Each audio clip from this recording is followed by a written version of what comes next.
All right, everyone. I'm back once again.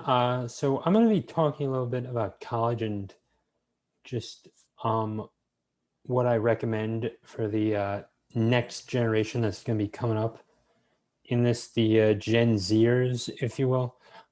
So I was born um, on the tail end of the millennial generation. So you guys are going to be the next ones that are going to come up if you're in Gen Z or if you're a parent of someone who's coming up in college. I would like to give you some pointers as well and just give you my overall take.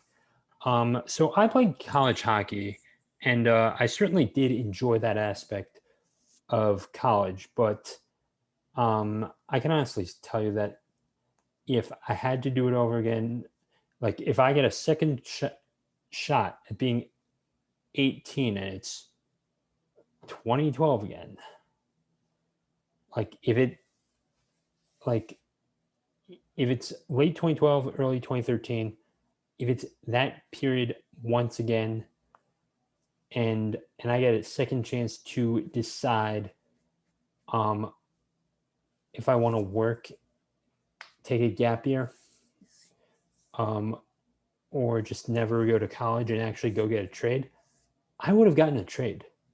I mean, I'm serious, because it it was not worth it to go nearly 40 grand in debt to earn a bachelor's.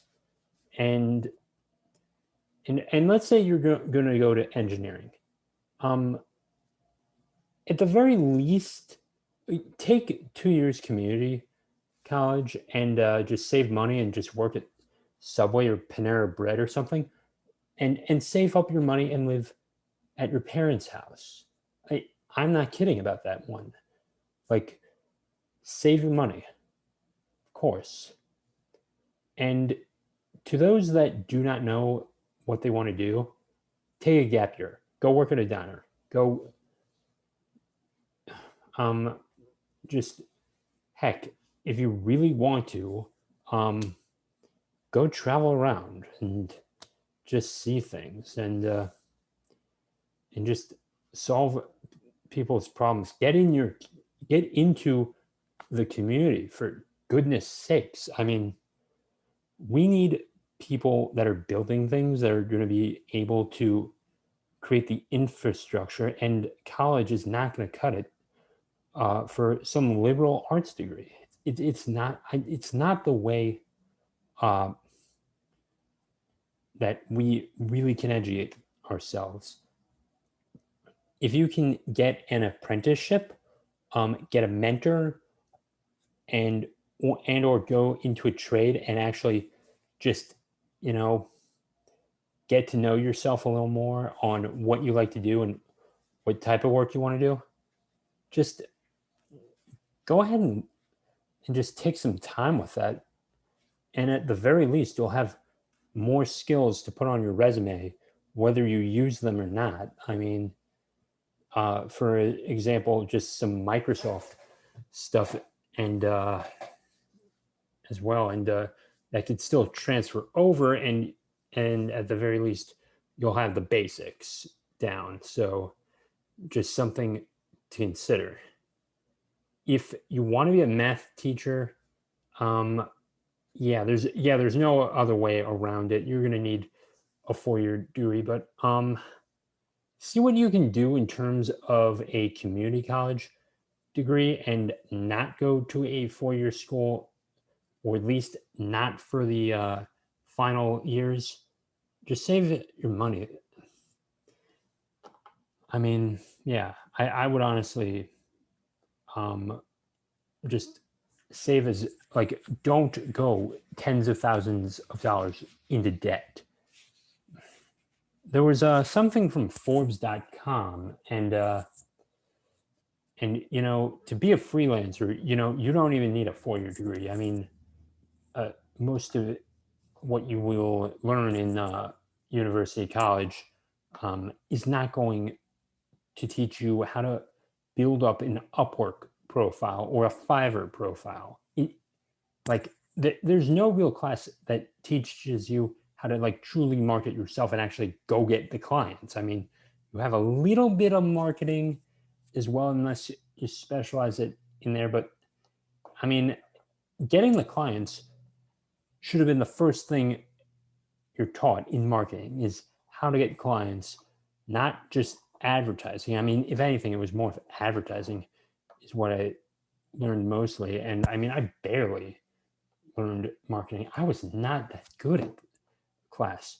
Like the number one goal, like of the project, of if there should have been a project, it should have been to figure out, to find random clients and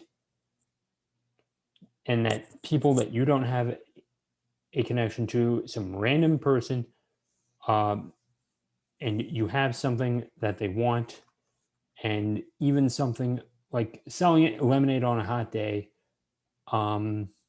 Not much marketing, just more the basics, but put up flyers around your neighborhood. I mean, and just even something of learning that basic premise would have been far more helpful than just sitting down in a textbook and sitting down with a textbook and just reading over the information. I mean, you got to get active when you come to market and actually know about email lists and regular addresses and everything. But I mean, it's one thing to build up your skill set, but to truly market yourself, and not just for a regular job interview, but for building that business, you can make that difference. It would have been, once again, I'm just trying to say that it would have been beneficial to have learned from an entrepreneur on the ground.